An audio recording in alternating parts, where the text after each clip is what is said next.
The studio lights power down, the live audience clears out, and suddenly, as a 12-year-old child star, you are told your hit show might just be completely ripped apart. Or, canceled entirely, which is terrifying. It really is. The cameras flashed, the crowd froze, and just like that, Hollywood had a new obsession with fixing something that maybe wasn't actually broken. Welcome to Starscape Report. Join Jordan and Jamie as they uncover Hollywood drama, music industry shakeups, and viral influencer scandals. From red carpet surprises to social media controversies, we dive deep into the stories behind the fame. And today's deep dive is, it's a really special one. It is. We are looking into the hidden architecture of television history. And this is all prompted by the recent passing of legendary TV producer and director David Kendall. He passed away on May 2, 2026, at the age of 68. Yeah, and his passing really sent just immense shockwaves through this very specific foundational corner of Hollywood. Like if you grew up watching youth-oriented TV anytime between 1990 and 2015, David Kendall secretly shaped your childhood. He absolutely did. So using a stack of sources, from recent news tributes to academic-style analyses, and an exclusive transcript from the Pod Meets World Rewatch Deep Dive, we are unpacking his massive impact. We are going to reveal how one man navigated intense network pressures to rapidly age up a beloved show, and in the process, how he created a safe training ground for some of Hollywood's biggest modern stars. Exactly. But to fully grasp the stakes here, we really have to travel back to the multi-camera sitcom era of the 1990s. Right, because it was a totally different beast back then. Oh, completely. Like, in today's streaming landscape, a showrunner might get, an 8-episode order? A massive budget, total creative isolation to just, make their art. Yeah, you shoot it all at once and it just drops on a Tuesday. Right.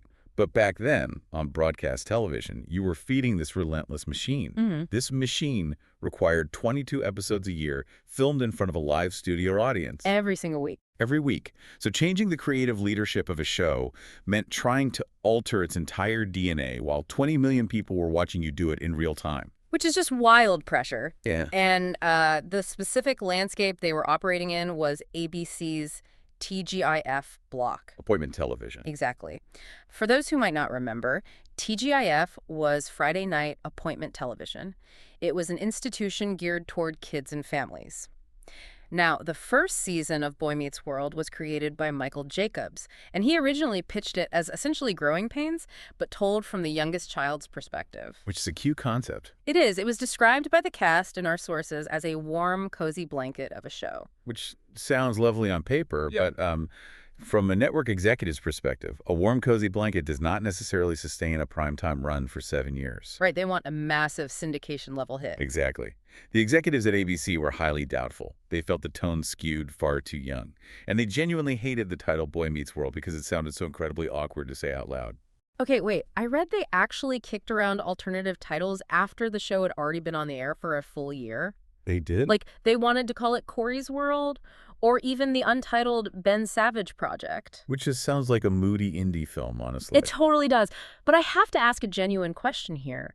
If the network hated the cozy blanket vibe so much, why not just cancel it? Why not greenlight a brand new teen show? That is the big question. Right. Like, why go through the absolute agony of retrofitting a show made for 10-year-olds into a show for 16-year-olds? Well, what's fascinating here is that it all comes down to the underlying financial mechanics of 90s television. The holy grail for any network was the 5-year syndication future. Right, the reruns. Exactly. If you could hit 100 episodes, you could sell those reruns into syndication to local affiliates across the country for pure astronomical profit. So it's basically a math equation. It's totally a math equation. Since Boy Meets World already had a baseline audience from season 1, it was statistically much cheaper and safer for ABC to retrofit this existing property than to start from scratch. That makes perfect sense. So enter David Kendall. The network brings him in to run season 2 and execute this massive retrofit. And his background is, honestly, it's fascinating. It really is a classic Hollywood story. Right. Back in 1985, he arrived in Los Angeles completely green. He's sleeping on a friend's couch, specifically the writer Ed Dekter's couch, and he decides to write a spec script for The Cosby Show. And for those unfamiliar with the term, a spec script is a speculative, unpaid script. You write an episode of an existing popular show just to prove to producers that you can mimic the voices of their characters. It's essentially your calling card. Exactly. And that calling card lands him a job writing for Growing Pains. He stays there for 6 years, rising all the way up the ranks. He went to what he called producer school under the veteran showrunners there. Right, so by the time ABC installs him to take over Boy Meets World, he knows multi-camera production inside and out. And ABC hands him a very strict, non-negotiable mandate. Age it up. Age it up. And the transition between season 1 and season 2 was so radical that the cast later referred to it as the drop shock. The drop shock. I Yeah. love that. Kendall himself jokingly referred to this sudden pivot as the horny teen era. Which is hilarious. But it's true. They were taking these kids out of primary school innocence and throwing them straight into the deep end of high school hormones. And it wasn't just the scripts that changed. All the physical location of the show moved. Oh, this part is crazy. Yeah. They went from the pristine, isolated Walt Disney Studios in Burbank to the gritty KTLA studios right in the middle of Hollywood. That is a profound environmental shift, and it perfectly mirrored the narrative shift they were trying to pull off on screen. Gritty is honestly an understatement. During their very first week in the new KTLA writers' offices, they experienced a real-life shooting in a building across the street. Unbelievable. The writers literally had to shelter in place under their desks.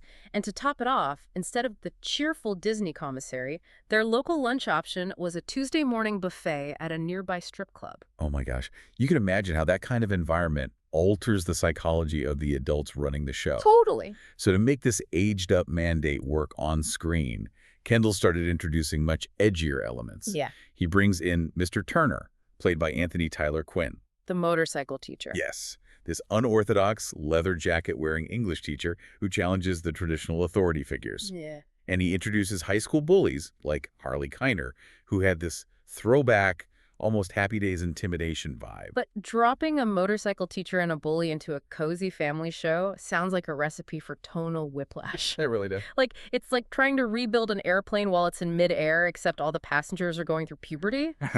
You are risking alienating the core audience who tuned in for that innocent first season. How did Kendall prevent the show from just falling apart? He prevented it through sheer structural genius. Kendall didn't just throw edge at the screen for the sake of shock value.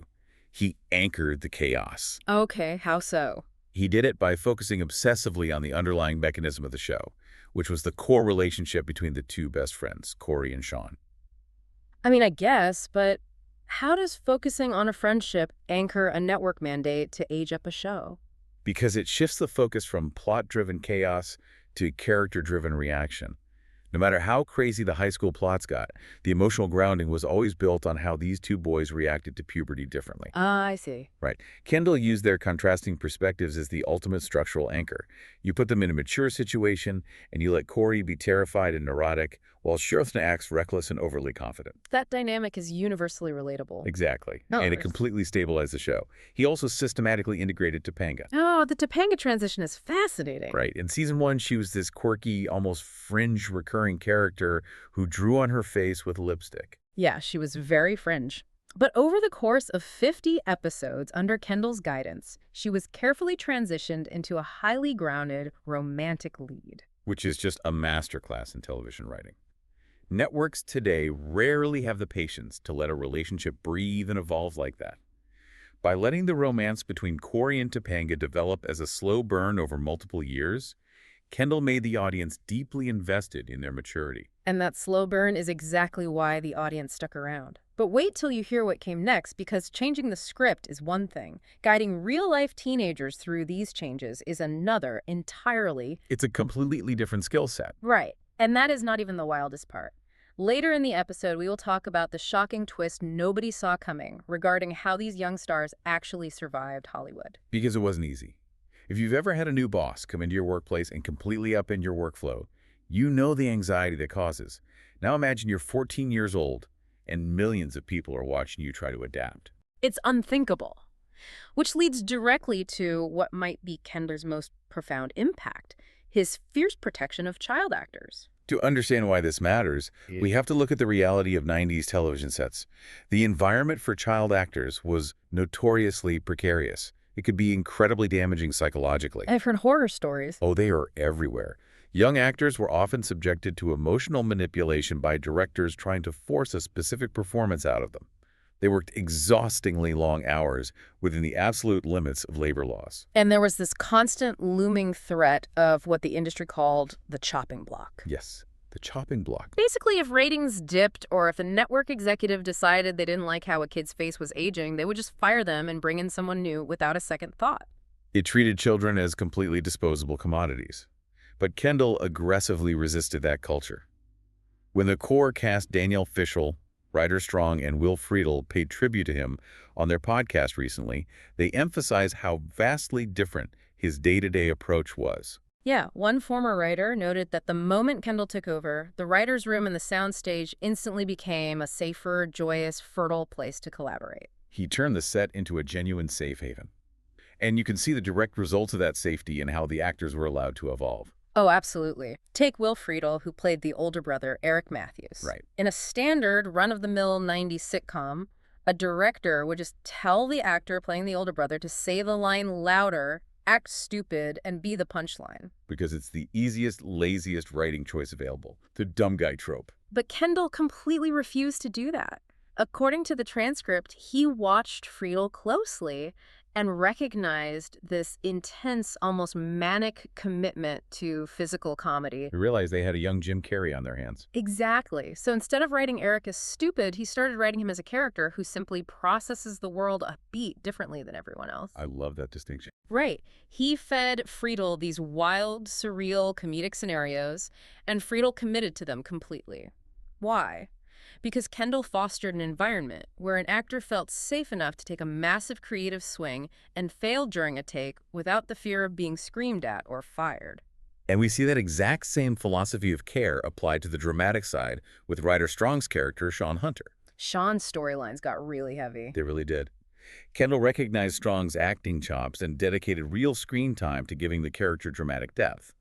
He took Sean from being a basic, one-liner comedic sidekick and transformed him into a nuanced kid grappling with serious, heavy trauma. Things like parental abandonment and the social stigma of living in a trailer park. Right. And balancing that tone sounds nearly impossible. Yeah. How do you go from a goofy, physical comedy bit with Eric to a scene about Sean's mom abandoning him without giving the audience absolute whiplash? Seriously, how do you do that on a Friday night comedy block? You do it by taking the character's pain seriously, even within the confines of a sitcom. Kendall didn't use Sean's poverty as a punchline.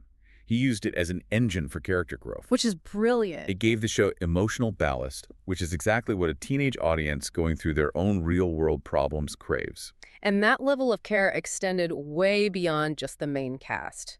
There is this highly specific detail from our sources about the show's line producer, Arlene Grayson. Oh, the Arlene test. Yes, a line producer, for context, is the person handling the physical logistics and the budget of the show. They are usually strictly focused on the bottom line. But Grayson cared so deeply about the safety of these kids that she instituted what became known on set as the Arlene test. Which is just so unique for that era. It really is. She would take the time to personally sit down and interview every single background actor, like the extras playing random students walking through the hallways, before they were ever allowed to step foot on the soundstage. That is extraordinary. To screen day player background actors just to ensure the psychological and physical safety of your regular cast. I mean, that indicates a top-down, fiercely protective culture. A real family. Exactly. Unlike many Hollywood sets that claim to be a family, this was a highly functional one. And it meant everything to them. When Kendall passed, the cast ended their written tribute to him with a very specific 3-word phrase. They wrote, "Rest in peace. No notes." Wow. That phrase carries immense specific weight in this industry. It really does. In Hollywood, notes are synonymous with critiques. They are the endless demands from the network or the studio telling you what you did wrong, what needs to be changed, or why a scene isn't working. Right. Everyone dreads getting notes. Yes. So by saying Kendall's life and work were no notes, the cast was giving him the ultimate professional and personal compliment. They were declaring that his humanity, his mentorship, and his television instincts were completely flawless. There was absolutely nothing to correct. And if you are loving these Hollywood twists, make sure you are subscribed. We have got even crazier stories ahead as we look at what happened after Boy Meets World. Because he mastered this impossible balancing act, managing a safe set for vulnerable teenagers while consistently delivering highly rated television for the network, He quietly became the go-to architect for the entire next generation of youth networks. The Star Maker pipeline. Exactly. The pipeline from Boy Meets World leads directly into the golden eras of the Disney Channel and Nickelodeon. Kendall's resume over the latter half of his 40-year career is just staggering. He directed over 600 episodes across 40 different series. The list of shows he touched is basically a defining curriculum of Gen Z pop culture. We are talking Hannah Montana, Zoe 101, Victorious, iCarly, Big Time Rush. He became the guy the networks called when they needed a steady hand to handle the complex, multi-hyphenate stars of the 2000s and 2010s. The technical pressure on the actors starring in these shows was immense. They were doing so much more than just acting. Right. They had to hit precise marks, perform intricate physical comedy, sing, dance, and essentially carry billion-dollar global merchandising brands on their shoulders. It's a crazy amount of pressure for a teenager. And he worked with future global icons during their most formative, vulnerable stages. Zendaya, Austin Butler, Ariana Grande, the Jonas Brothers. And Miley Cyrus. Yes. During his interview on the Pod Meets World Deep Dive, Kendall shared this incredible anecdote about a very young Miley Cyrus during the early days of Hannah Montana. Oh, this story is so telling. It really is. When she first started, she was incredibly green. He noted that she didn't know how to hit her marks on the studio floor, and she didn't know what a 50-50 camera angle was. Right, and just to clarify for the listener, a 50-50 camera angle is a very standard setup where two actors are facing each other, and the camera captures them both equally in profile. It's basic technical knowledge, right? Very basic. Yeah. For a seasoned actor. But for a kid thrust into a lead role, it's a completely foreign language. And instead of getting frustrated that his lead actress didn't know the technical jargon, Kendall didn't yell. He didn't threaten to replace her. He patiently directed her, day by day, and watched what he called her internal progress bar go up. I love that term. Progress bar. Same. He said you could see this little extra spark ignite in her when it was time to actually perform. He knew instantly she was destined for superstardom because he knew exactly how to look for that spark. And more importantly, he knew how to nurture it without crushing her spirit under the pressure of production. But this does raise a compelling question about his career trajectory, though.